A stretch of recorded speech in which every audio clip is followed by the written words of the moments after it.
Jimmy Akin's Mysterious World is brought to you by the Star Quest Production Network and is made possible by our many generous patrons. If you'd like to support the podcast, please visit sqpn.com/give. You're listening to episode 272 of Jimmy Akin's Mysterious World, where we look at mysteries from the twin perspectives of faith and reason.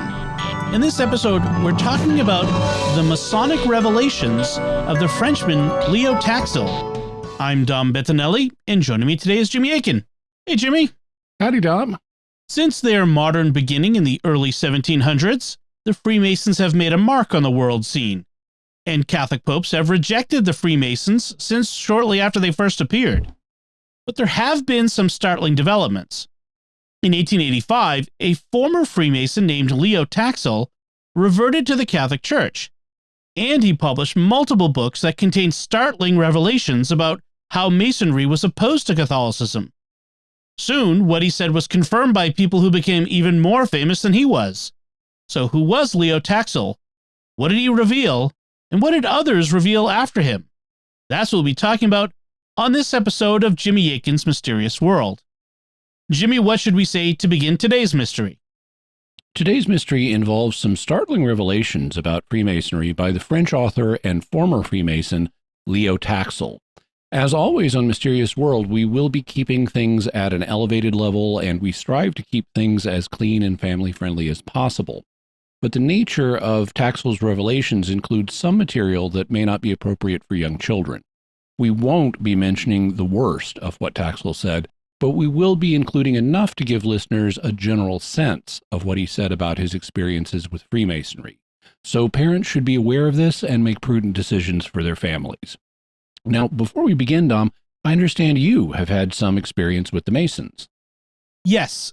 My father, who passed away about a year ago, was a Mason for pretty much as long as I can remember, most of his adult life, I think. And I know he had become a Grand Master of his local lodge and held other positions of importance within the group. And I do remember at one point as a young child attending a Masonic ceremony at his lodge, probably when he became a master. And over the years, I knew that there was conflict between Freemasonry and the Catholic Church, and he and I talked about it. And without going to all the details, he always gave reasons why he saw no conflict for himself. And my dad was a devout Catholic to the end of his life, going to daily mass, praying every day, and receiving the sacraments. So that's not uncommon. There are a lot of Catholics who see no conflict between Catholicism and Freemasonry, and we'll be talking about the some of the difficulties and problems that the Church sees with Freemasonry in future episodes, so we will be sharing that perspective. Okay. So since our story today involves Freemasonry, we should probably give the listeners some background on them. What can you tell us about the Masons? We'll discuss Freemasonry much more in future episodes, but for now this will suffice. They are a fraternal organization composed almost exclusively of men, though there have been some Masonic lodges that have admitted women. These are known as adoption lodges, but they're not very common. Normally, Masonic lodges only admit men, and women are invited to join a different organization known as the Order of the Eastern Star, which is kind of a parallel organization for women. We'll discuss Masonry's history in a future episode, but in its modern form, it began in the early 1700s, and it didn't take long for the Catholic Church to reject it. In 1738, Pope Clement XII rejected it in a constitution called In Eminenti, and the Church rejections of it were reiterated by multiple subsequent popes. In some places, Freemasonry became politicized, and this was especially true in Italy. In the early 1800s, there was a group of revolutionary secret societies there known as the Carbonari, or charcoal burners.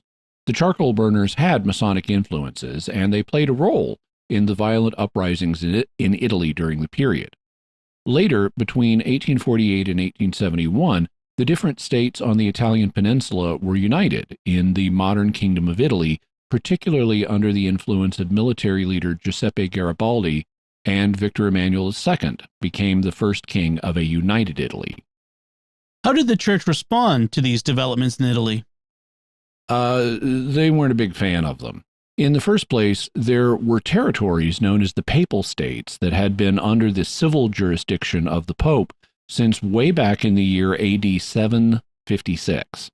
The Papal States were removed from the Pope's control and merged into the new Kingdom of Italy. Also, in 1870, while the First Vatican Council was meeting, the Franco-Prussian War broke out, and the French troops of Emperor Napoleon III that had been protecting the papal rule in Rome withdrew from the city. So in September of 1870, Italian nationals occupied the city. Pope Pius IX subsequently suspended the council, and thereafter he considered himself a prisoner in the Vatican, even though he wasn't legally a prisoner. In 1878, Pope Pius was succeeded by Pope Leo XIII, and 6 years later, in 1884, Pope Leo issued an encyclical called Humanum Genus, in which he reiterated the Church's rejection of Freemasonry.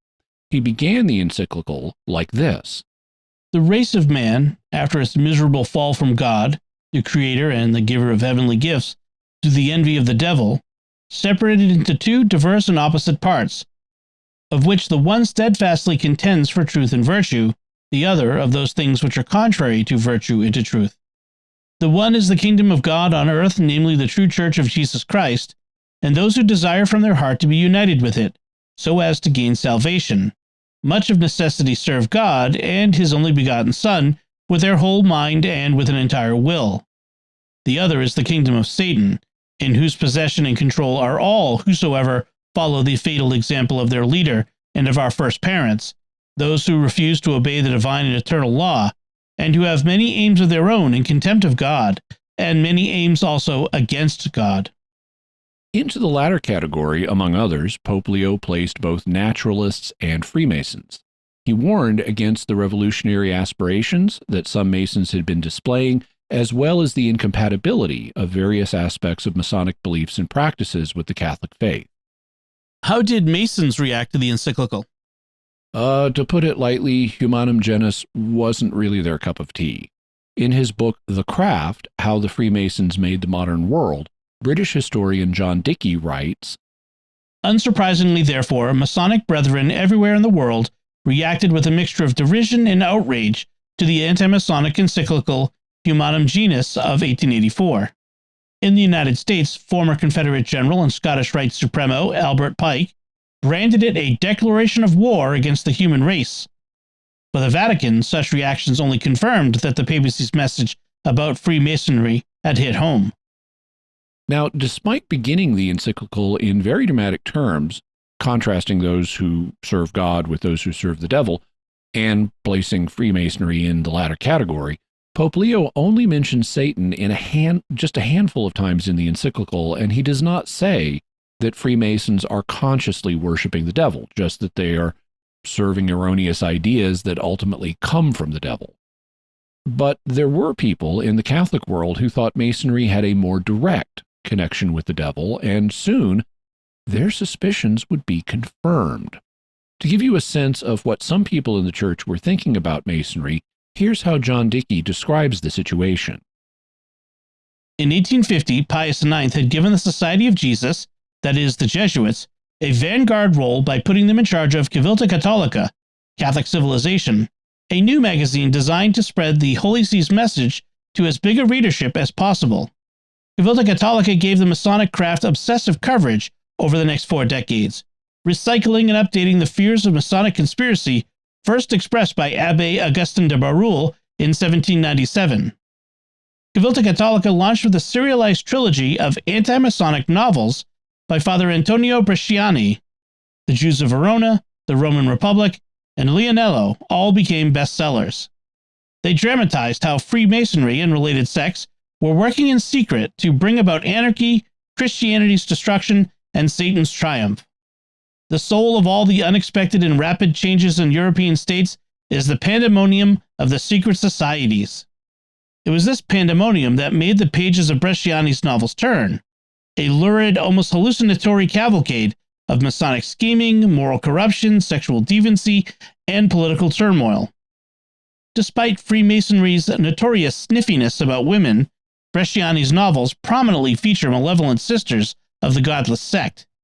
None is more malevolent than the cross-dressing communist assassin Babette d'Interlaken, whose many crimes include worshipping Satan and smoking heavily. Divine justice finally catches up with her in a prison hospital run by nuns, whose piety provokes such a fury of self-loathing and demonic possession in Babette that she hemorrhages and drowns in her own blood. So devilish are the Masons that, according to Bresciani, they have shaped their organization as an inverted mirror image of the Church of Christ.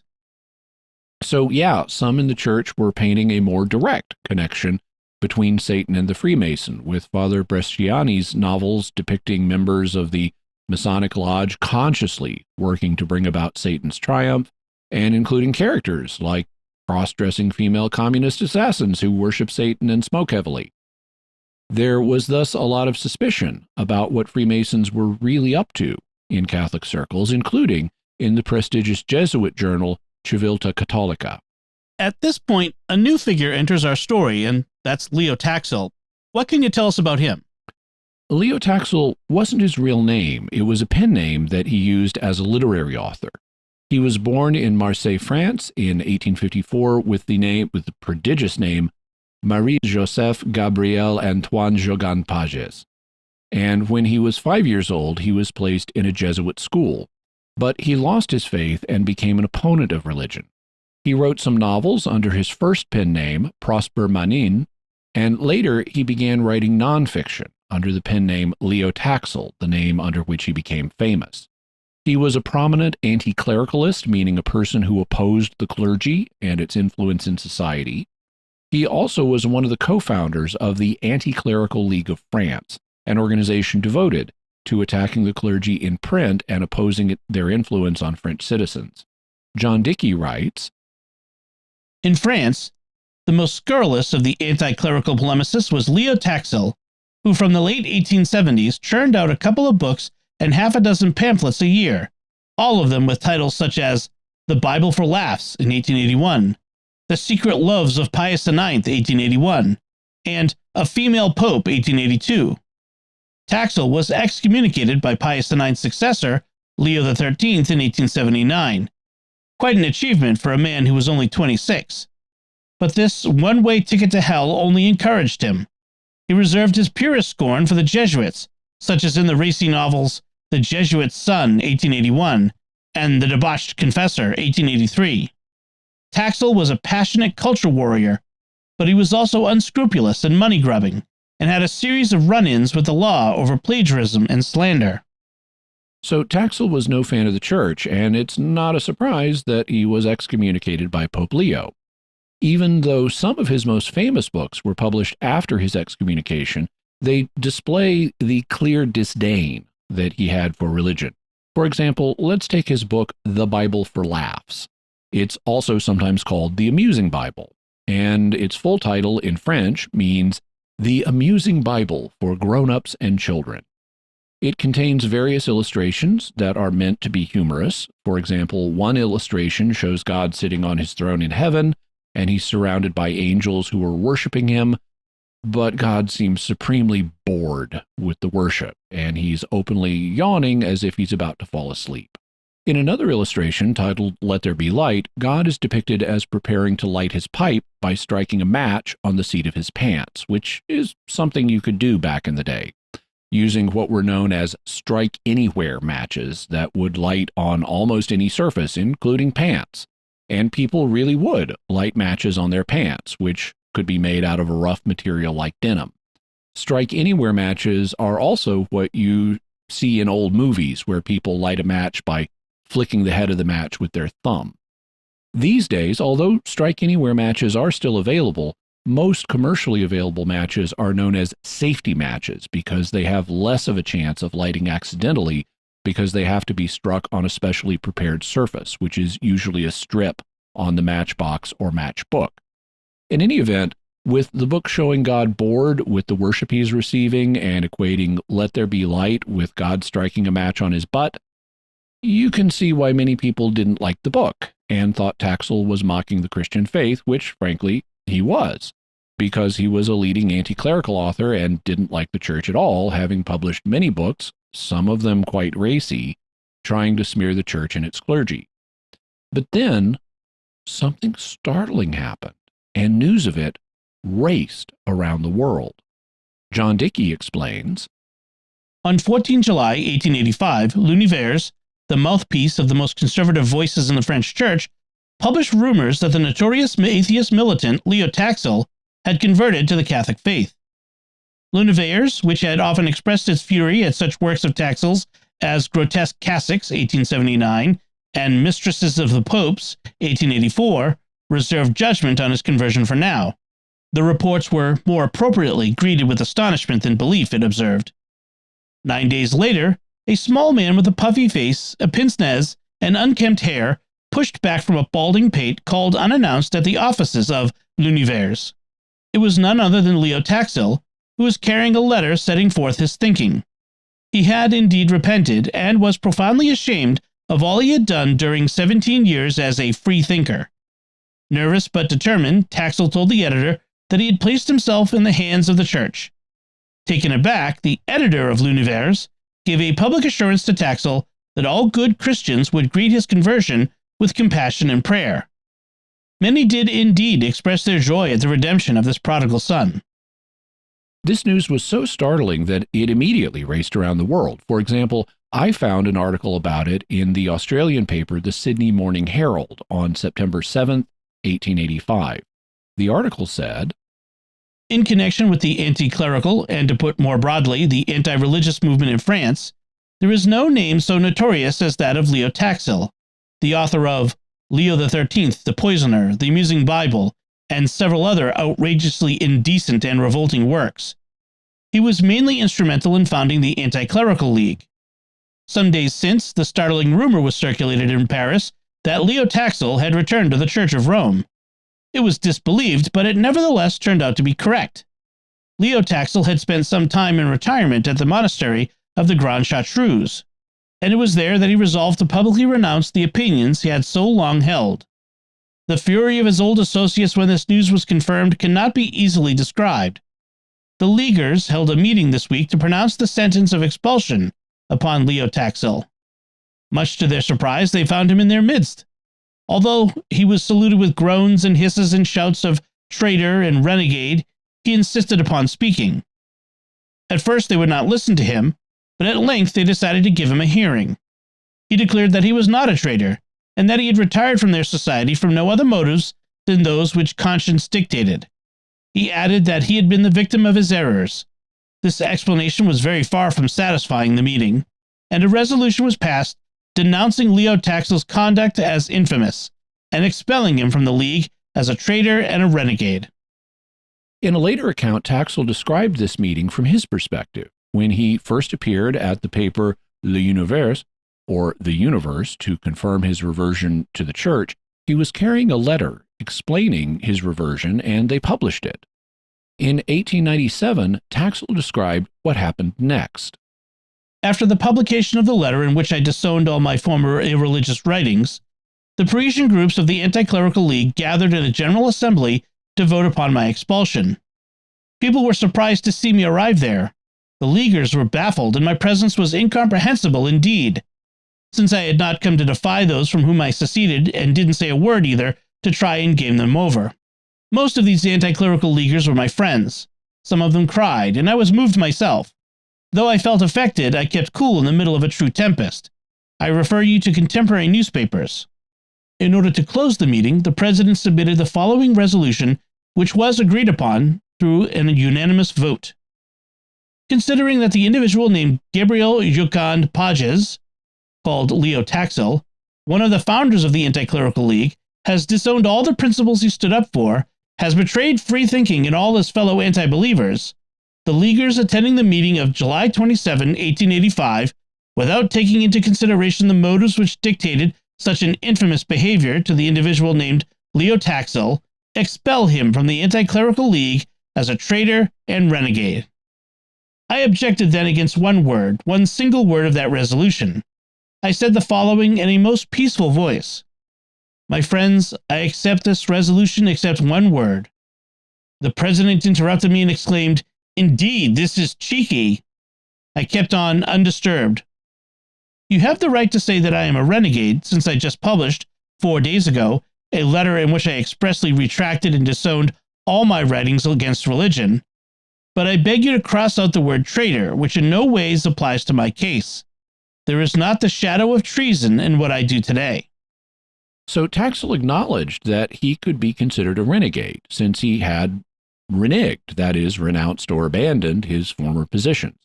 But he didn't consider himself a traitor. He wanted them to understand that he just had an honest change of views. Nevertheless, they expelled him and branded him both a renegade and a traitor, and the anti-clericalists suspected him of having betrayed them for money given to him by Catholics. One of the things he had been working on before his conversion was an anti-clerical congress that was to take place in Rome. But after his conversion, he worked against this congress, as he no longer believed as he formerly did. And that led to rumors that he had been bribed. In 1897, Taxil explained, "Between the day in April when I came to a priest and trusted him with my conversion, and the day of the meeting when I was expelled from the Free Thinkers, an anti-clerical congress took place in Rome, of which I had been one of the organizers. Nothing was easier for me than to disorganize it and make it fail completely. This congress took place in the first days of June. Later, when it was learned that since April I had seen priests again, it was said and printed that, under the pretense of this congress, I had gone to Rome to negotiate my betrayal and was received secretly at the Vatican. It was even inserted in my biography that I was given a large sum. It was said 1,000,000. Laughter from the audience. I let it go because I didn't care much and laughed inside myself. But today I have the right to say that things were quite different. Amongst the guests of the present evening, there is an old friend who made the trip with me, who accompanied me everywhere, who did not leave me for a minute. He is here and will not contradict me. Did he leave me for a minute? Did I leave him to undertake anything suspicious? No." So Taxil had worked against the anti-clericalist congress in Rome because of his change of heart. He did not secretly go to the Vatican to arrange his betrayal by the freethinkers, and the Vatican did not bribe him to do so, as his friend who accompanied him on the trip could confirm. John Dickey explains the reaction to Taxil's conversion this way. His former comrades, materialists, atheists, Republicans, and Freemasons, accused him of converting because his anti-clerical books had stopped selling, or because he had been bribed. His distraught wife thought he had a breakdown. Taxil was not bothered by the skeptical voices, and at first seemed determined to withdraw from the world and break with his family. He was introduced to Archbishop Camillo Siciliano de Rende, the papal nuncio, that is ambassador, in Paris, who advised him against such drastic steps and suggested he begin his spiritual journey with a few days' seclusion. In late August 1885, at a Jesuit retreat outside the city, he spent 3 agonizing days confessing his sins. And in 1897, Taxil explained what happened during this retreat. It was decided that the day after my letter of retraction, they would let me make a good little retreat at the Reverend Jesuit Father's house, and one of the most expert ones in the art of turning over souls and searching them was picked out to take care of me. The choice was not made immediately. They let me wait a good week for the great searcher who was to be my lot. He turned out to be a former military chaplain who became a Jesuit. His appreciation was to be weighty. This general confession did not last less than 3 days. I said everything, this, that, and other things. But my partners suspected there was a further big sin, very big, which was hard to confess. A sin more painful to come out with than the admission of thousands and thousands of impieties. At last it had to come out, this monstrous sin. Ladies and gentlemen, I don't want you to keep waiting as long as he had to. My big sin was a murder, a first-class murder, one of the best downright assassinations. No, I had not slaughtered an entire family, but without being a famous murderer like Trotman or Demillard. I was good for the guillotine, no doubt, had I been found out. But my reverend father didn't let me tell it all in details. He thought me capable of the most dreadful sacrileges and found grounds to be pleasantly surprised. He did not, however, expect an assassin at his knees. When the first words of admission fell from my lips, the reverend father jumped backwards in a most significant way. Ah, now he understood my embarrassment, my difficulties, my way of discussing certain sins of less significance at such length, and how ashamed I was when I confessed my crime. Not only ashamed, but disconcerted, frightened. A widow was part of the story. The reverend father let me promise that, in an indirect and indeed most ingenious way, I would bestow a rent on my victim's widow. He did not want to hear any name, but what he was interested in was to know whether I had murdered with or without premeditation. After beating around the bush and falling under the weight of shame, I admitted premeditation, a true ambush. It is to my true duty to pay tribute to this reverend Jesuit father. I never got into troubles with the law. So the priest he made his confession to did not break the seal of confession, as the seal requires no matter how shocking a sin is that has been confessed, it can never be revealed, even if the sin is something like murder. However, the priest could vouch for the sincerity of Taxil's conversion, and he did so. News of Taxil's conversion began to get around, and many people were interested in meeting him and welcoming him warmly. One of them was a canon, a kind of priest, from Freiburg in Switzerland. Taxil explained, "A good canon of Freiburg once dropped by like a hurricane at my house and told me literally, 'Ah, you, Mr. Taxil, you are a saint. Because God rescued you from so deep an abyss, you must have a mountain of graces upon your head. As soon as I heard of your conversion, I took the train, and here I am. On my return, I must be able to say not only that I saw you, but that you performed a miracle in front of me.' I was not expecting such a request. 'A miracle,' I answered. 'I don't understand you, Mr. Canon.' 'Yes, a miracle,' he repeated. 'It does not matter which, just so that I can bear witness to it.' 'Whatever miracle you wish, what do I know? Here, for example, this chair. Turn it into a cane, an umbrella.' I had gotten his point. I gently declined to perform such a wonder. And my canon returned to Freiburg, saying that if I was not performing miracles, it was out of humility.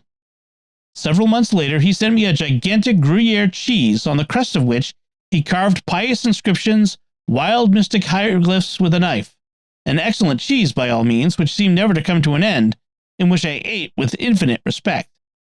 So he appreciated the priest's warm welcome and the cheese he sent him, but he did not claim to be the kind of miracle worker that the priest thought he was. With Taxil's reputation spreading, he even got to meet Pope Leo XIII. This happened in 1887, 2 years after his conversion, and it happened despite the fact that Pope Leo had excommunicated him back in 1879, and despite the fact that he had previously published a book called Leo XIII, the Poisoner. This happened, at least in part, because of what Taxil did to make atonement after his reversion to the faith. Since he was an author, this atonement would take a specific form. John Dickey explains, Taxil was determined to atone for his sins, and clear that his atonement could only take literary form. Within days of his conversion, he had won the trust of numerous Parisian priests, a job in a Catholic bookshop, a deal with a Catholic publisher, a percentage of the profits from sales of his future books, and guaranteed free publicity in the Catholic press.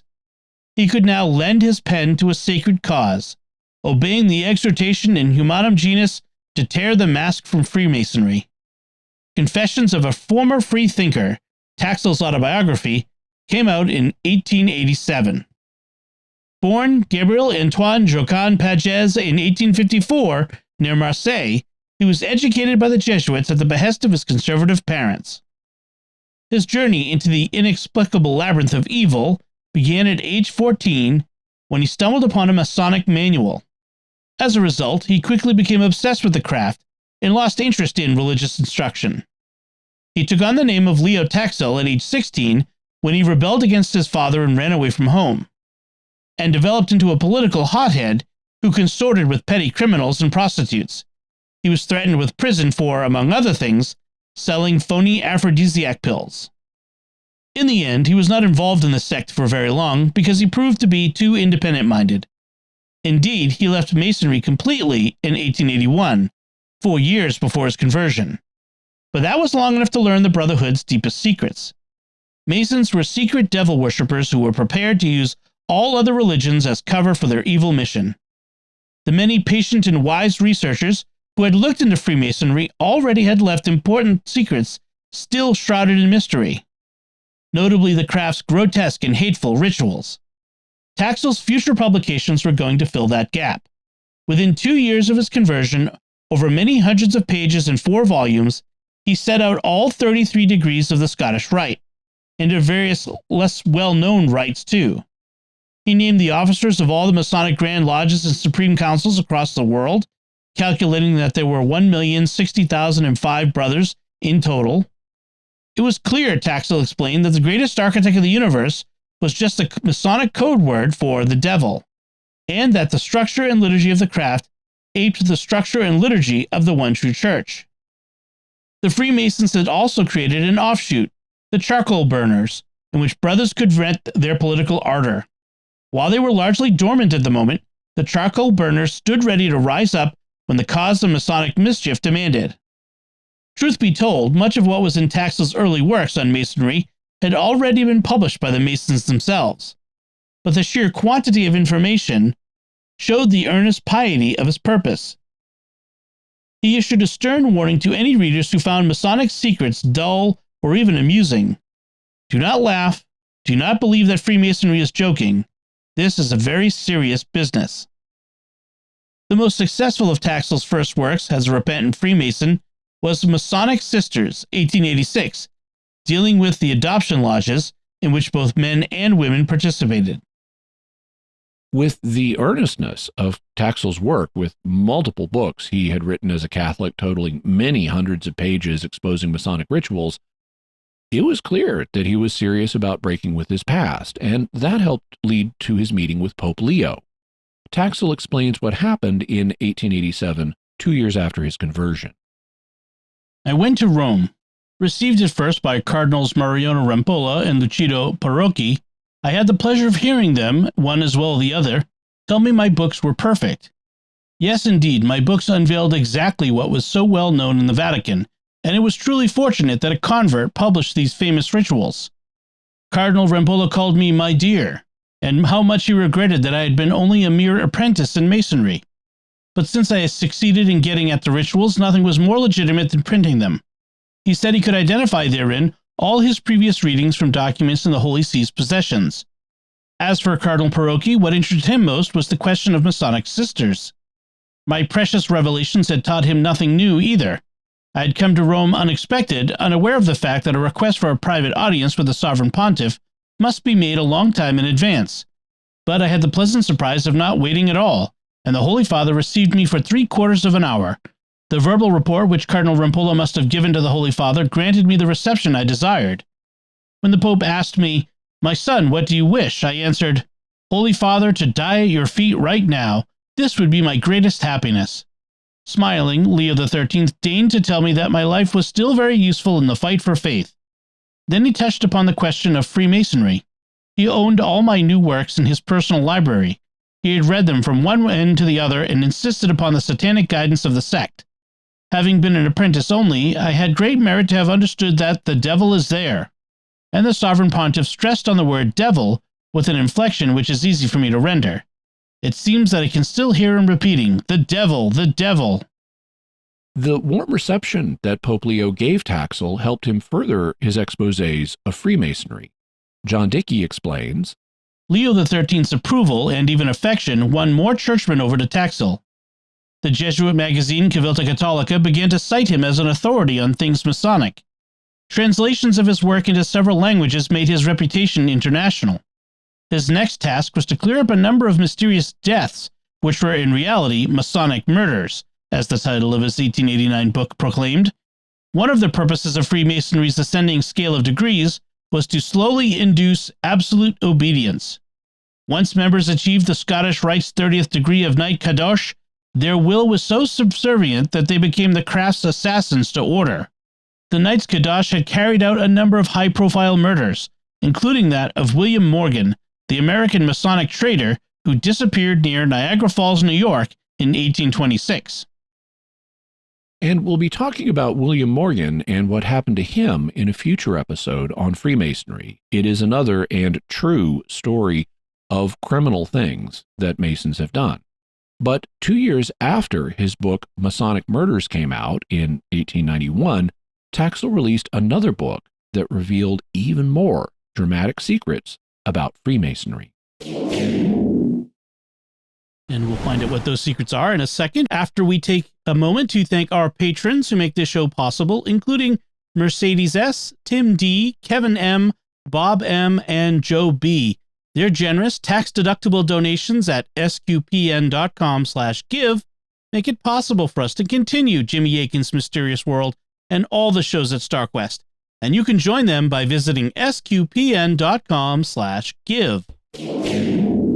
Jimmy Akin's Mysterious World is also brought to you in part by Rosary Army, featuring award-winning Catholic podcasts, rosary resources, videos, and the School of Mary online community, prayer, and learning platform. Learn how to make them, pray them, and give them away while growing in your faith at rosaryarmy.com and schoolofmary.com. Jimmy Akin's Mysterious World is also brought to you by Tim Shevlin's personal fitness training for Catholics, providing spiritual and physical wellness programs and daily accountability check-ins. Strengthen yourself to help further God's kingdom. Work out for the right reason with the right mindset. Learn more by visiting fitcatholics.com. So, Jimmy, what was that book that Taxil released in 1891 that contained even more dramatic secrets of Masonry? It was called Are There Women in Freemasonry? And John Dickey explains what was significant about it. Are There Women in Freemasonry? Disclosed horrors unknown even to the highest echelons of the Catholic Church. The most secretive form of mixed-sex Freemasonry was the Palladian Order, and the Palladian Order's most secret obedience, the most hidden of its hidden lodges, practiced sexual debauchery and Satanism in absolutely undiluted forms. Known as the New Reformed Palladian Rite, it no longer disguised its Lucifer worship behind innocuous code words. Pride of place in its triangles, as the lodges were termed, went to a statue of Baphomet, the same goat-headed devil venerated by the heretical Templar Knights of the Middle Ages. And I should note that the Templars didn't really worship Baphomet, but they were popularly believed to have done so.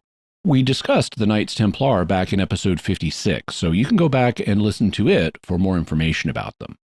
Dickey continues, Women who would achieve the highest Palladian degree of Templar mistress led its rituals, which involved stabbing the consecrated host and spitting in a communion chalice. The New Reformed Palladian Rite was founded by Albert Pike, whom Taxil described as the anti-pope of the Masonic anti-church. Bravely, Taxil published a profile of one of the leading Templar mistresses, the incarnation of Satanism, as if Lucifer's blood was flowing in her veins. Sister Sophia Sappho was an astonishingly precocious devil worshipper. Before she was out of her teens, she had been awarded the 5 highest Palladian degrees by Albert Pike himself. She was very pretty, but her siren-like voice acquired an unnerving masculine tone when she was angry. In public, she gave every impression of living an unblemished spinster's life. Within the adoption lodge, she showed she was an ardent lesbian who took part in Masonic orgies coldly, waiting for the moment when she could take a sister home with her. Sophia Sappho's real passion, the thing that made her cat-like eyes light up and her voice turn husky, was sacrilege. There are 2 important individuals we need to discuss. The first is Confederate General Albert Pike, who is coming back into our story. He was born in your hometown of Boston, Dom, in 1809, but by 1833 he had settled in my home state of Arkansas, and he fought for the Confederacy. He also was a passionate and enthusiastic Mason. He became the Sovereign Grand Commander of the Scottish Rite's southern jurisdiction. He helped develop the rituals of Scottish Rite Masonry, including the rituals that Leo Taxil had exposed, and he published some very famous and influential books about Masonry. It was General Pike who had said that Pope Leo's 1884 encyclical Humanum Genus was a declaration of war against the human race, which is a play on words, since in Latin, Humanum Genus means human race. So General Pike was bending the encyclical's title against it. But in 1891, Taxil revealed that the enthusiastic Mason Pike was also the founder of an even more secretive branch of Masonry known as the New Reformed Palladian Rite. He served as its sinister pope in mockery of the Catholic Church, and it dropped the symbols and pretenses that other Masons used to disguise their Satanism. Members were openly satanic within the Palladian Rite, and they did things like deliberately desecrate the Eucharist, which some opponents of the Church have in fact done in history. The Palladian Rite was also an adoption lodge, meaning that it included women as members, and Taxil discussed one of the most influential Templar mistresses in the order. She was known as Sister Sophia Sappho, but that was her Masonic name. In his book, Taxil revealed the first letter of her true last name, which was W. And to a doctor friend, he confided her whole name. She was actually a woman named Miss Sophie Walder. And soon, additional people began coming forward and confirming what Taxil had published in his 1891 book. John Dickey explains, Taxil clearly had inside sources. Now those sources, hardened by his courage, began to sense that they could talk directly to the public about the hell they were living through. The breakthrough came gradually, beginning in November 1892, with the publication of the serialized expose, The Devil in the 19th Century. The author, who remained hidden behind the pseudonym of Dr. Bettinelli for his own protection, was a ship's doctor who would soon surpass Leo Taxil, so shocking and far-reaching was his discovery of a truly global satanic conspiracy. So Dr. Bettinelli, whoever he was, confirmed what Taxil had written about Paladinism, and he went on to become even more famous than Taxil was. Dickey explains why. Dr. Bettinelli's story took readers back more than a decade, adding terrifying new details to the picture already painted by Taxil. In 1880, in Ceylon, now Sri Lanka, he had happened across an old Italian friend, Gaetano Corbuccia. Once a well-built man, Corbuccia was now haunted and skeletal. Dr. Bettinelli heard him confess that he had seen the devil manifest himself at a Palladian triangle in Calcutta, India. A man of science and a devout Catholic, Dr. Bettinelli resolved to investigate, posing as a high-ranking Mason and using code words supplied by Corbuccia. In India, he discovered that such well-known Oriental practices as Hinduism, snake charming, and monkey marriage, that is, marriage between monkeys, were in reality disguised forms of Satanism controlled by British Freemasons belonging to the new reformed Palladian Rite. While in Calcutta, Dr. Bettinelli was introduced to a visiting delegate from Charleston, South Carolina, Phileas Walder, who was one of 10 anti-cardinals of the anti-church, a Lutheran pastor turned Anabaptist, turned Mormon, turned Satanist. His daughter Sophia would later be identified by Leo Taxil as Sister Sophia Sappho, the ardent lesbian Templar mistress. So here, Dr. Bettinelli confirmed that Sophia Sappho was actually Sophie Walder, and he had met her father, an ex-minister named Phileas Walder, who was a member of the Palladian Rite. Thanks to Phileas Walder, Dr. Bettinelli began his ascent of the ladder of Palladian degrees and embarked on an ever deeper exploration of the secrets of global Masonic devil worship. In Shanghai, China, for example, Dr. Bettinelli stupefied himself in an opium den so as to gain admission to the demonic rites of the San Ho Hoei Triad. Its affiliates specialized in assassinating Jesuit missionaries. On Gibraltar, he was shown the deep caves where, protected by Masons within the British government, the new reformed Palladian Rite had set up its factories. Dr. Bettinelli himself saw how workers, smoke-blackened and brutishly muscular, crafted all manner of cult objects, swords, magic lamps, pentagrams, in forges powered by the very fires of hell. Gibraltar was also home to laboratories where 21 scientists who had been turned toward the cause of evil produced poisons that killed their victims while mimicking the symptoms of heart attacks and cerebral hemorrhages. The devil has now turned himself into a bacteriologist, a dismayed Dr. Bettinelli concluded. But these marvels were nothing compared to what Dr. Bettinelli discovered when he made it to Charleston, where he met Albert Pike, Albert Mackey, and the young Sophia Sappho. Albert Mackey was another very influential American Freemason in the 19th century. He was from Charleston, South Carolina, and in 1858 he defined 25 principles known in Masonry as landmarks to govern the way that Freemasons and their lodges interact. He also wrote about Masonry a lot over his career.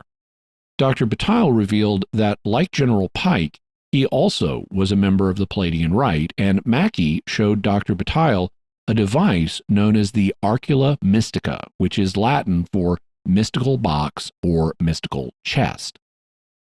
Albert Mackey showed off the Arcula Mystica. Looking like a small drinks cabinet, it opened at the press of a button to reveal a silver toad, a trumpet-like microphone, a bell-shaped earpiece, and 7 gold statuettes, each representing one of the main centers of the Palladian cult in Charleston, Rome, Berlin, Washington, D.C., Montevideo, Naples, and Calcutta. When Albert Pike wanted to communicate with his emissaries, each of whom had an arcula mystica, he pressed a statuette, at which, on the other side of the world, flames would come out of the mouth of the silver toad to alert the receiver of an incoming message. In a word, wrote Dr. Bettinelli in amazement, the arcula mystica is nothing other than a diabolic telephone. The worldwide Masonic conspiracy was more tightly coordinated than anyone imagined. Dr. Bettinelli was shown into the new Reformed Palladian Rite's main temple, the St. Peter's of Satanism. Hidden within an unassuming building on the corner of King and Wentworth in Charleston, it comprised an underground labyrinth at the center of which was the triangular sanctum regnum, where Satan was known to materialize once a week on Fridays. No doubt on Friday, because this was the day on which our Lord was crucified. Perhaps the most dramatic revelation during Dr. Bettinelli's trip to Charleston came when he went for an evening stroll with Sophia Sappho. She was just talking to him about the demonic legions when she let slip that she herself was destined to be the great-grandmother of the Antichrist, who would be born on 29 September 1962. So today, in 2023, the Antichrist would be 60 years old, about the age that many statesmen are rising to the highest offices of their careers. Dr. Bettinelli also was very careful about what he claimed, and he didn't necessarily believe everything that the Palladians told him. At every stage of his journey over what would eventually fill nearly 2,000 pages, Dr. Bettinelli was at pains to distinguish fact from hearsay. Some things, such as the arcula mystica, he had seen with his own eyes. Others he had only been told about, such as the demon dwarf who appeared in a circle of white flame to carry messages for Albert Pike, or the winged piano-playing crocodile that materialized at a Palladian seance in England. Such things could have been invention. When the devil wants to, he can induce a stupefying credulity in his Palladians, Dr. Bettinelli explained. So not everything the Palladians said may have been true.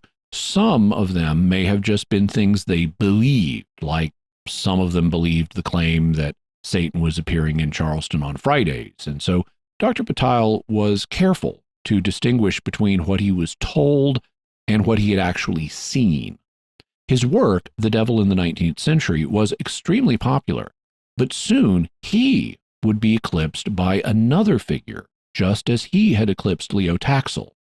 This new figure was a woman named Diana Vaughan.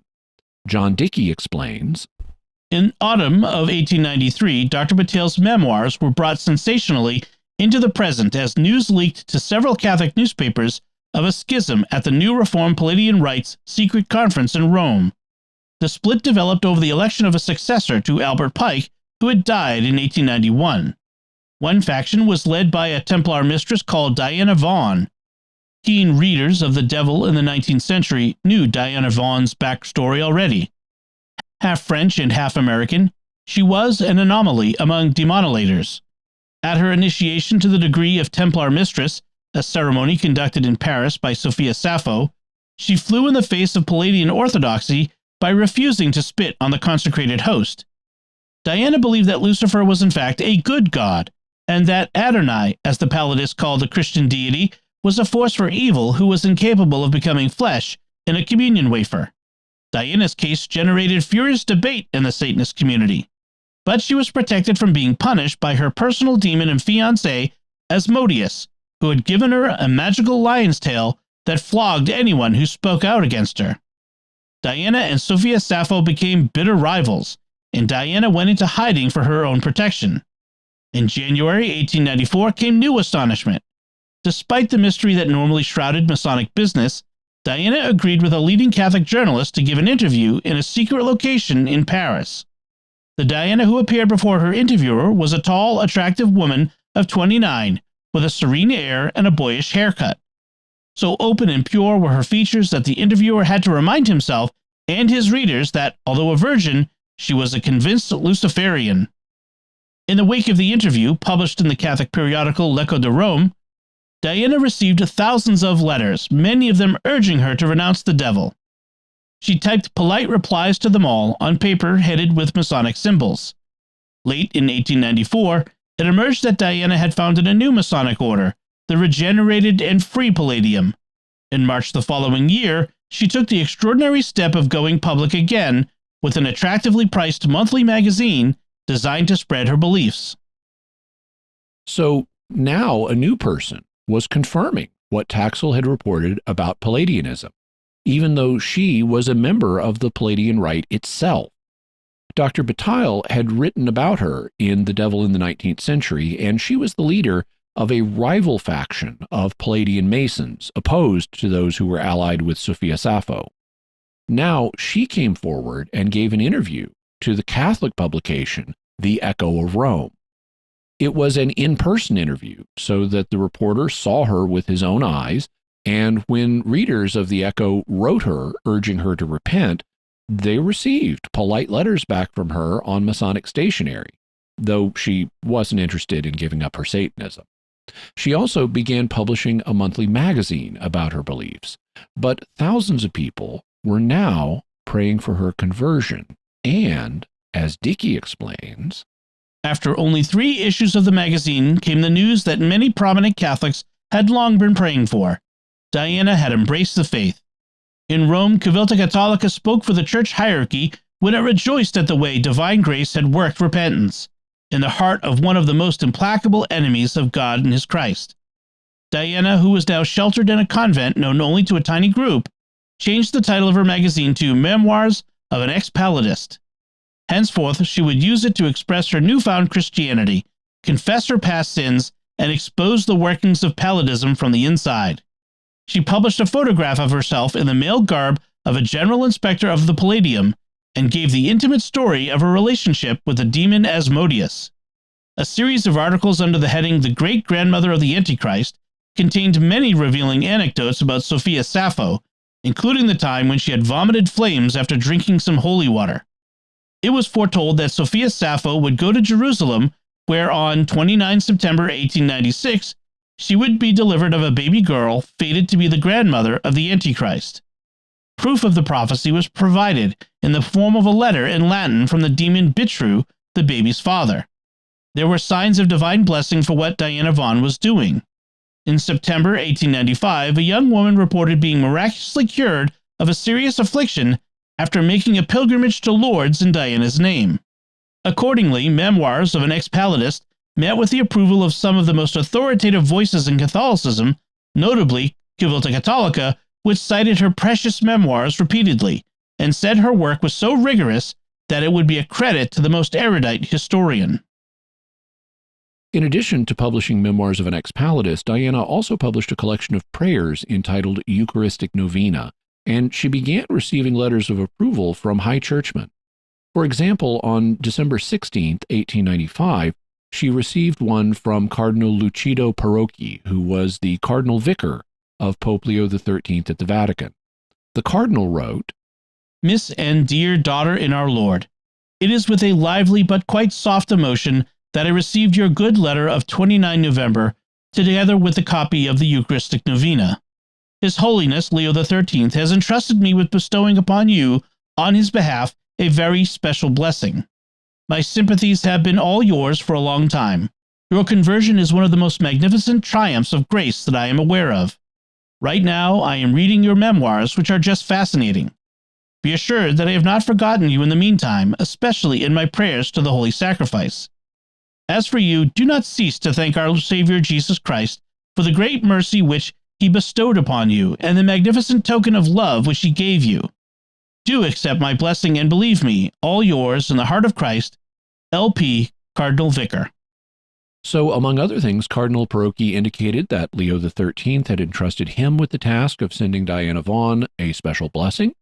The cardinal was reading her memoirs, which he found fascinating, and he accepted the sincerity of her conversion, telling her to continually thank Jesus for the great mercy he had on her. But not everyone was convinced by Diana's books and writings. John Dickey explains, in the spring of 1896, Diana's Journal announced the exciting news that a September date had been fixed for the church-sponsored International Anti-Masonic Congress. It boded very well that this new crusade against Masonry would begin exactly 800 years after the First Crusade set out for the Holy Land. Just at that moment, when Luciferian Freemasonry was on the defensive and the Anti-Masonic Congress was approaching, doubts began to circulate about Diana Vaughn's confessions. Some Catholic newspapers, particularly in Germany, began to make wild insinuations that she did not exist, or even that the wave of revelations about Freemasonry that followed in the wake of Leo Taxil's conversion was all a gigantic plan to bury the church under an avalanche of ridicule. Increasingly, the evidence cited in memoirs of an ex-Palladist was challenged. For example, it was pointed out that the letter from the demon Bitru that announced the birth of the Antichrist's grandmother contained lots of grammatical errors, as if Lucifer's angels would bother to write in flawless church Latin. So Diana was being challenged, and this was nothing new. After her works started being published, many Freemasons were outraged and said that the Palladian Rite didn't exist. In fact, some said the whole thing was a Jesuit hoax to make Freemasonry look bad. But if the Palladian Rite really was an especially secretive group within Freemasonry, a lot of Masons may not have known about it, and Masons were known to lie anyway, so that didn't prove that it wasn't real. Now, new attacks were being made on Diana, this time from within the church. But she continued to receive letters of support from high churchmen. In May 1896, she received a letter from the Secretary General of an organization that the Pope himself had formed, the Council of the Anti-Masonic Union. It said, Rome, May 27, 1896. Miss, Monsignor Vincenzo Sardi, who is one of the private secretaries of the Holy Father, has entrusted me with writing to you by the order of His Holiness himself. I should also tell you that His Holiness read with great pleasure your Eucharistic Novena. Commander Aliata had an interview with the Cardinal Vicar, that is Cardinal Parocchi, concerning the veracity of your conversion. His Eminence is convinced, but he declared to our President that he cannot bear witness of it publicly. I cannot betray the secrets of the Holy Office, is what His Eminence answered to Commander Aliata. I am all yours, very devoted in our Lord, Rodolfo Verzicchi, Secretary General. So Mr. Verzicchi was told to write Diana Vaughan by one of the Pope's private secretaries, Monsignor Vincenzo Sardi, who had been instructed to give this order by Pope Leo himself. Mr. Verzicchi also reveals that the head of the Council of the Anti-Masonic Union, Commander Aliata, had made inquiries about the sincerity of Vaughan's conversion. Aliata spoke with Cardinal Parocchi, who said that he couldn't reveal everything known to the Holy Office, which today is the Dicastery for the Doctrine of the Faith, but he was personally convinced of her sincerity. A few weeks later, in June of 1896, Diana Vaughan received another letter. This one was from the Pope's private secretary, Monsignor Vincenzo Sardi. It makes reference to a book of Diana's in which she describes how the recent Italian Prime Minister, Francesco Crispi, had made a pact with a demon called Harborem. That Crispi was present at a Palladist meeting in 1885, at which a demon named Bitru indicated that Sophie Walder would give birth to the grandmother of the Antichrist, and that this would happen on September 19, 1896. Having received the book, the Pope's personal secretary, Monsignor Sardi, wrote back. Rome, July 11, 1896. Miss, I hasten to express the thanks which are due to you for sending your last book on former Italian Prime Minister Francesco Crispi. Keep on, miss. Keep on writing and unmasking the iniquitous sect, which is the reason why Providence has permitted that you belong to it for such a long time. I recommend myself with all my heart to your prayers, and with a perfect esteem, I declare myself your very devoted Monsignor Vincenzo Sardi. So Monsignor Sardi was very convinced of what Diana had been saying in her Masonic exposés of Palladism. He said that God had allowed her to belong to it for so long so that she could effectively write and unmask it now. Also, Civiltà Cattolica was supportive.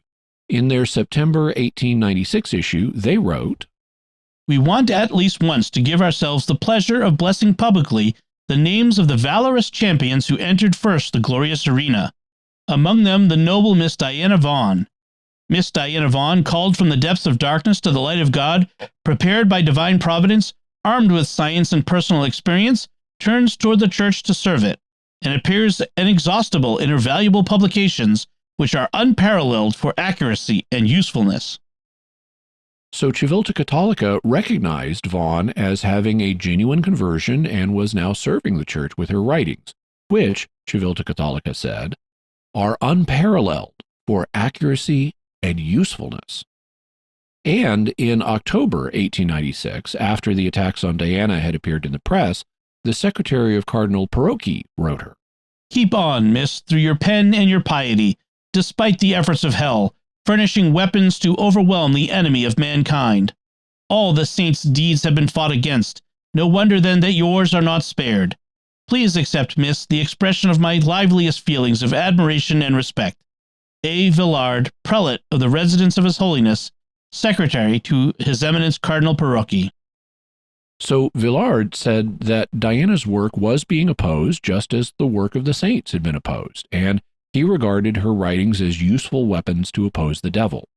And Villard was far from alone, for many highly placed churchmen were of the same opinion as we've just heard. However, despite such reassurances, the controversy did not die out. Dickey explains, In late September 1896, about 1,000 people, among them 36 bishops and the representatives of about 50 more, gathered in Trent for the first International Anti-Masonic Congress. The name on everyone's lips was that of Miss Diana Vaughan.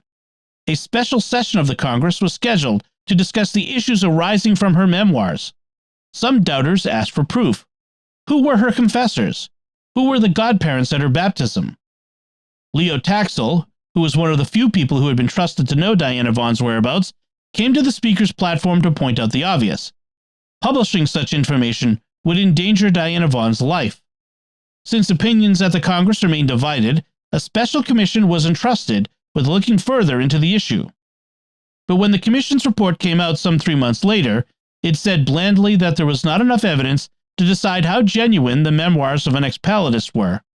There were rumors that the Vatican hierarchy now had serious concerns about Diana and had put pressure on the commissioners to muffle their conclusions out of fears that exposing her as a fraud would create huge embarrassment. The controversy only grew louder. The press now alleged that Diana was merely a puppet in the hands of Leo Taxil. More worryingly, Dr. Bettinelli came out from behind his pseudonym. His real name was Dr. Charles Hacks, and he said that he had been paid to collaborate on The Devil in the 19th Century. His paymaster and the real author was Leo Taxil. "I was mocking Catholics," the doctor said. "Everything I wrote was a fraud." Even Diana was feeling the pressure. She only had one option left to prevent the triumph of the Masonic campaign to undermine her. Whatever the risk, she owed it to God, the Church, and her many loyal supporters to appear in public for the first time. Early in April 1897 came the announcement that Diana had picked the imminent Easter Monday to hold a press conference. The venue would be the meeting room of the prestigious Geographical Society on the Boulevard Saint-Germain. Leo Taxil would begin proceedings with a lecture entitled 12 Years Under the Banner of the Church. Diana would then talk on the theme of Palladism Struck Down. 55 images would be projected by means of the latest oxyhydric lamp, providing photographic and documentary proof of her claims. This was to be the first event in a tour that would take in many cities in Europe and America. To ensure a good audience, there would be a free raffle. The winner would walk away with a top-of-the-range typewriter, generously provided by Miss Diana Vaughan herself. So Diana Vaughan was to appear on April 19th and prove her existence to the world, even though she'd already given an in-person interview to the Echo. She'd written letters to numerous people who had corresponded with her, and she'd published a photograph of herself. But if all that wasn't enough, she'd risk her personal safety by appearing in front of a crowd, which could contain Masonic assassins ready to kill her, either openly or by stealth. On April 25th, the Paris newspaper Le Frondeur published an account of what happened, and it included the planned speech by Leo Taxil, which is what we've been quoting from all through this episode. It's Taxil's account of what happened leading up to and after his conversion to the faith. Le Frondeur reports on how the evening of April 19th began. With more or less impartiality, all newspapers reported the memorable evening at the Geographic Society on April 19. We thought the best thing to do was reproduce the full text of Mr. Leo Taxil's conference. Let us say first that the very numerous audience consisted mainly of press representatives from various countries and of all opinions. Many priests, monks, very many ladies, some freethinkers, some Freemasons. The nunciature had sent 2 delegates. The archdiocese was also represented. Entrance was free, but one could get in only by showing nominal invitation cards, which had been sent 1 month in advance. First thing in the evening, a splendid typewriter offered by Miss Diana Vaughan was raffled. Its lucky winner was Mr. Ali Kentel, editor of the Ikdam newspaper at Constantinople in the Ottoman Empire. Then Mr. Leo Taxil addressed the audience. My reverend fathers, ladies, gentlemen. First of all, it is appropriate to convey some thanks to those of my colleagues of the Catholic press who, suddenly undertaking a campaign of vociferous attacks 6 or 7 months ago, produced a marvelous result. We already witness it tonight, and tomorrow will witness it even better. I mean the quite exceptional explosion of the manifestation of truth, and a question whose solution might possibly have passed completely unnoticed without them. To these dear colleagues, accordingly, my first congratulations. And they will understand in a moment how much these thanks are sincere and justified. This evening I shall strive to forget all the unjust and offensive things which have been published against me during the polemic I just mentioned. Or, at any rate, if I come to elucidate specific facts in a way unexpected for many, I shall merely tell the truth, setting aside the very shadow of the lightest resentment from my thoughts. After the explanations whose time has come at last, maybe these Catholic colleagues will not disarm before my peaceful philosophy. However, should my good dispositions annoy them instead of calming them down, I assure them that nothing will induce me to set aside the equanimity I acquired over the last 12 years, and which makes me infinitely happy. So Taxil, who had shown up wearing a fez, starts by praising his colleagues in Catholic journalism, despite the fact that they've been criticizing him unjustly. Setting aside all hostility, he praises them for their interest in the truth, and says that their efforts will now better let the truth be known. He will simply state the facts, and if that doesn't calm down his colleagues in Catholic journalism, he bears them no ill will. And he has had peace of mind following his conversion 12 years ago. We won't quote all of his lengthy speech, but here is where he starts to get in to the meat of the matter. Now I address myself to the Catholics. Do not get angry, my reverend fathers, but do laugh heartily when you are told now that what did happen is the very opposite of what you expected. There wasn't the shadow of a dedicated Catholic exploring the high masonry of Palladism under a false nose. But on the contrary, there has been a freethinker who, for his own edification, not because of any hostility, came into your camp and strolled, not during 11 years, but during 12, and it is your servant. Various reactions from the audience, including murmuring and laughter. There wasn't the least Masonic plot in this story, which I shall prove to you shortly. I feel bound to make such a statement, and I also admit that I make it easily. During these 12 years spent under the banner of the Church, and although I registered as a prankster, I realized how wrong it is to impute the malice of some people to doctrines. It results from mankind itself. A bad man remains bad, just like a good man acts with goodness, whether he keeps his faith or loses it. Dishonest people as well as honest ones are found everywhere. Signs of approval from the audience. I came at first as a curious person, a bit at random, but of course intending to withdraw once the experience had come to its end. Then the sweet pleasure of pranking took over, overwhelming everything. I lingered in the Catholic camp, gradually developing my plan of an altogether amusing and instructive mystification, and giving it ever broader proportions as things went along. So that's the twist for this episode. It had all been a prank. Taxil said he didn't do it out of malice, but just for fun, but still, it was just a prank. Leo Taxil had never been a sincere Catholic. He revealed that his conversion had been false, and he'd made up things in his 3-day confession of sins to the Jesuits, including the idea that he'd committed premeditated murder. That was false. It was just something he made up to satisfy his Jesuit confessor, who suspected that there was some great sin he was holding back. At first, Taxil didn't tell anybody about the hoax, not even his friends and not even his wife.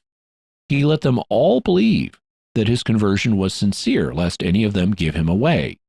He really was expelled from the French anti-clerical league who thought he had betrayed them.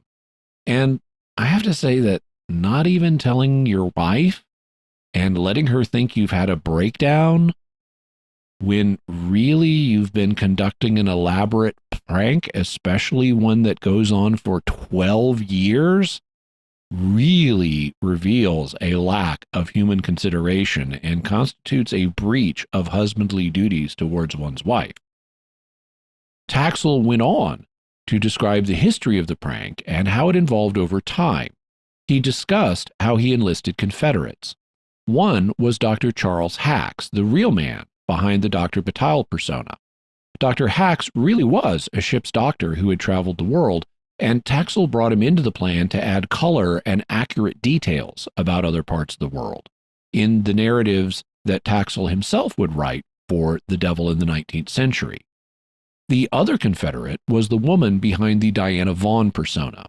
Taxil explained, "A little while before meeting again with my childhood friend, the doctor, the necessities of my profession let me meet a typist, who was a European representative of one of the large typewriter manufacturers in the United States. At that time, I gave her lots of manuscripts to type. I met with a woman who was intelligent, active, sometimes traveling for business. Further gifted with a playful humor and an elegant simplicity, as in most of our Protestant families. One knows that Lutheran and Calvinist women, although prescribing luxury in the way they dress, nevertheless make concessions to fashion.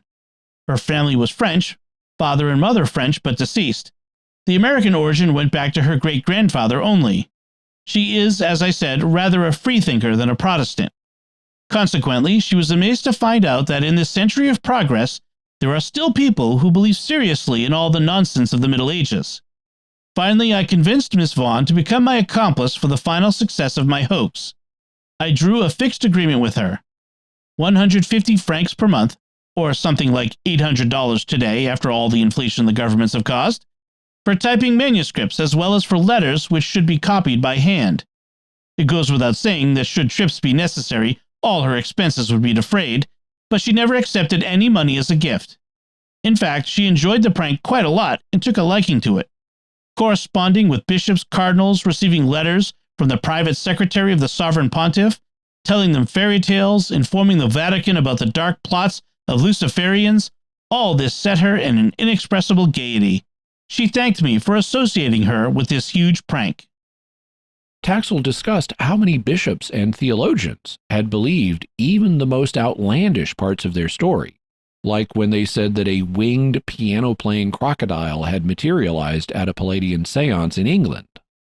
"Our marvelous revelations brought them the most encouraging episcopal congratulations, not counting those of the grave theologians who didn't bat an eyelid when our crocodile played the piano and Miss Vaughan traveled to various planets."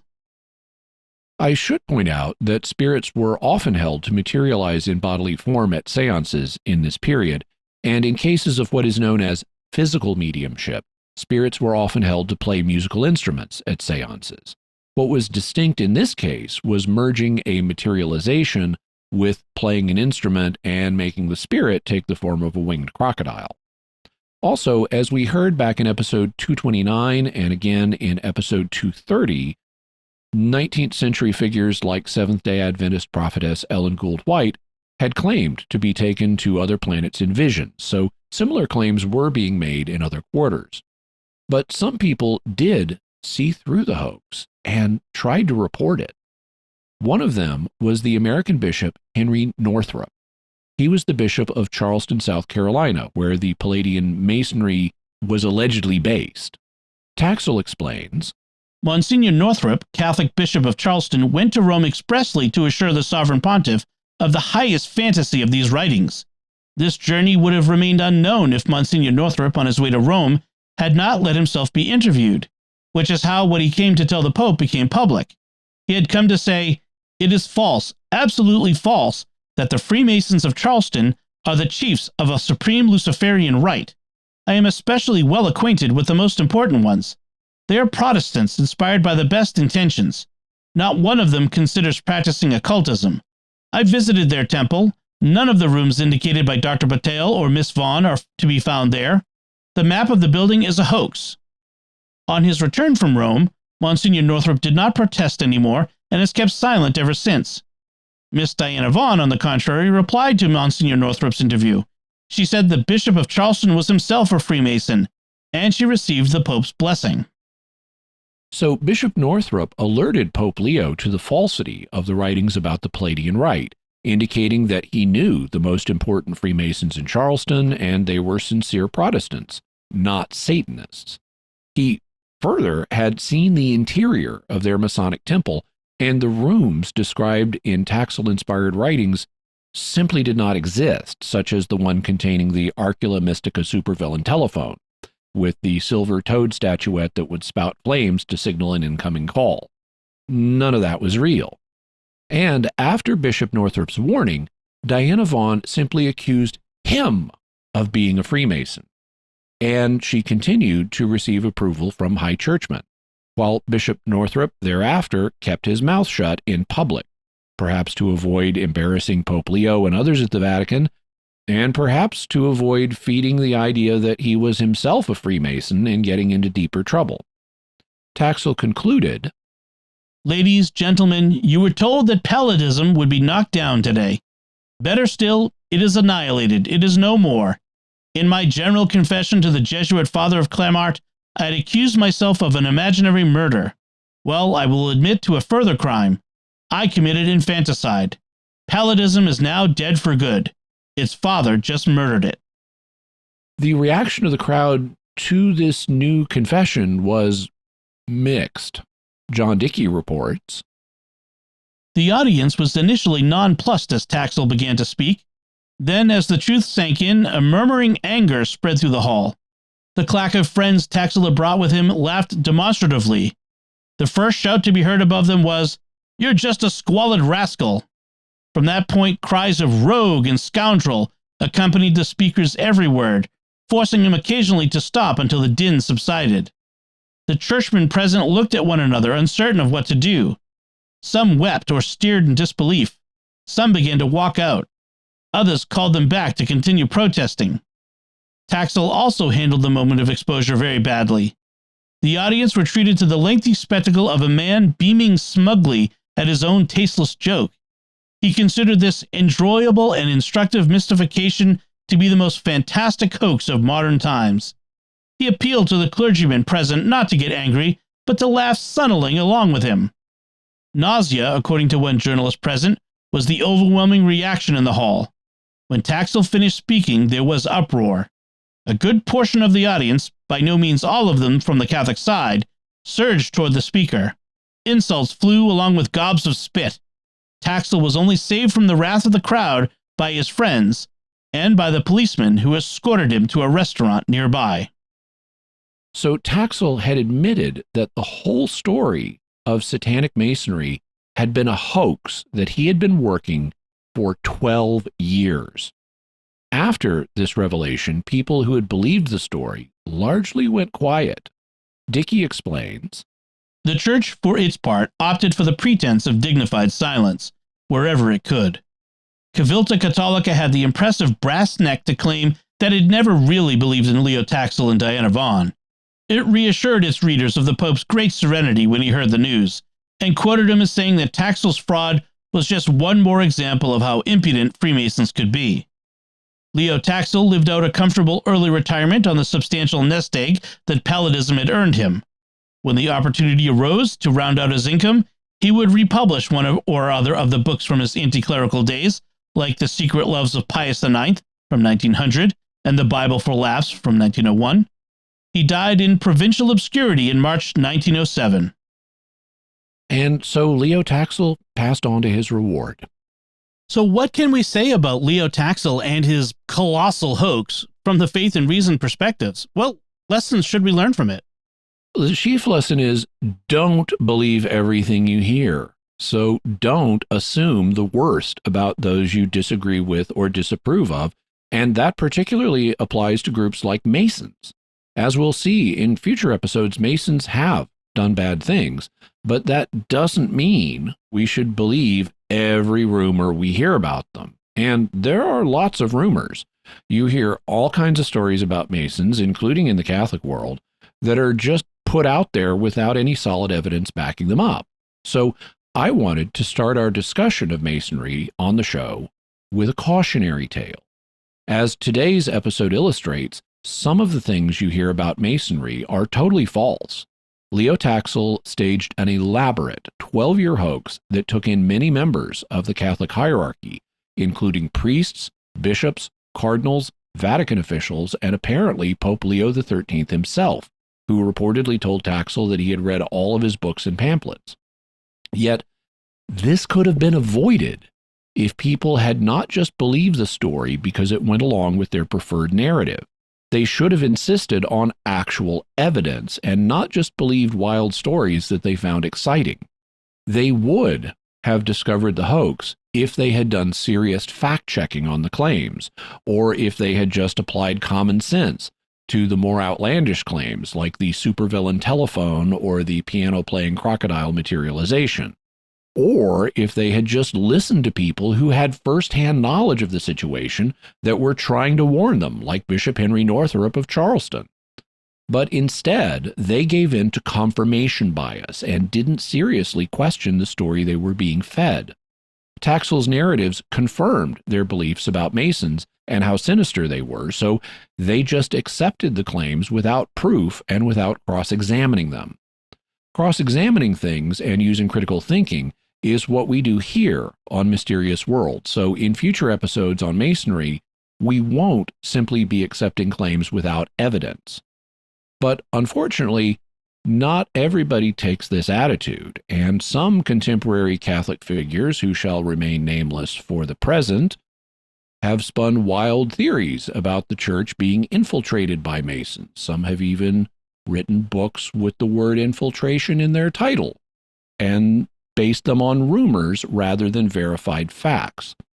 They have slandered and libeled numerous people, including bishops and cardinals, by accusing them of being Masons without proof, just like Diana Vaughan falsely accused Bishop Northrop of being a Mason.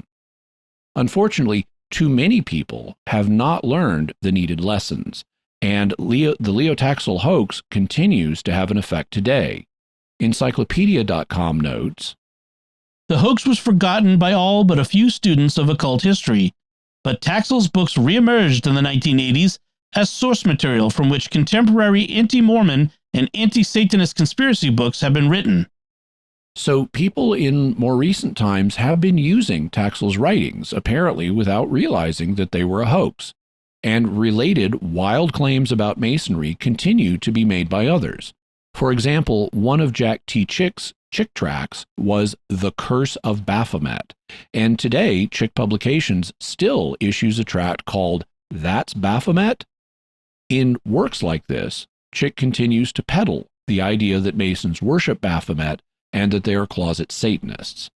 So there is a lot of bad information about Masons out there, and in the future, we'll be using critical thinking to sort out the good from the bad to give you an accurate picture of what Freemasonry is, including aspects of Masonry that aren't objectionable at all, and aspects where Masons have done bad things, so that we have a fair, balanced, and realistic understanding of Freemasonry. So, Jimmy, what's your bottom line on this? Leo Taxil was a hoaxer. He did not genuinely convert to the Catholic faith. Instead, he played a 12-year-long prank, making increasingly wild claims about Freemasons, including that one rite of Masonry was overtly satanic, and even had supernatural manifestations of the devil happening on Fridays. The claims made by Taxil himself, by Dr. Bettielli, and Diana Vaughan were false, but because they fit the narrative preferred by many in the Catholic world, confirmation bias led priests, bishops, cardinals, and perhaps even Pope Leo XIII to believe them. Believers in Taxil's tales did not use critical thinking, demand solid evidence, or cross-examine the claims. Fortunately, there were figures like Bishop Henry Northrop of Charleston who tried to blow the whistle, but they were ignored and even falsely accused of being Masons themselves. Fortunately, Taxil eventually revealed his hoax, but it continues to have effects today, and some prominent Catholic figures today continue to spin wild and inaccurate tales about Masons infiltrating the church based on rumor without solid proof. They ought to take the example of Leo Taxil seriously and heed the lessons it teaches us. Hoaxes about Masons are real, so don't credulously absorb rumors and insist on proof. So, Jimmy, what further resources can we offer to the listeners and viewers?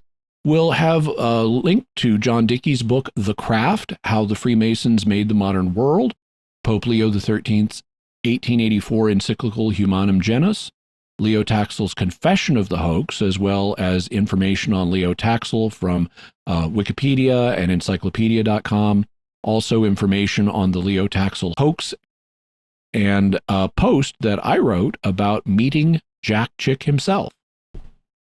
Interesting. Be sure to check that out, folks. It's an interesting story. So that's it from us this time. What are your theories about Leo Taxil and his amazing revelations about Freemasonry?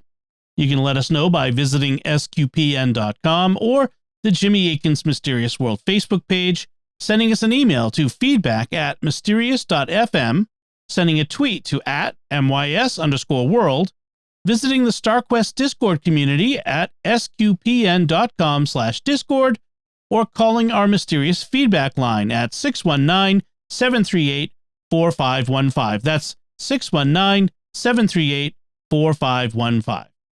And I want to say a special word of thanks to Oasis Studio 7 for the video and animation work on this episode. They're available to do video, animation, and design work, so if you have a need for any of those things, visit their website, check them out.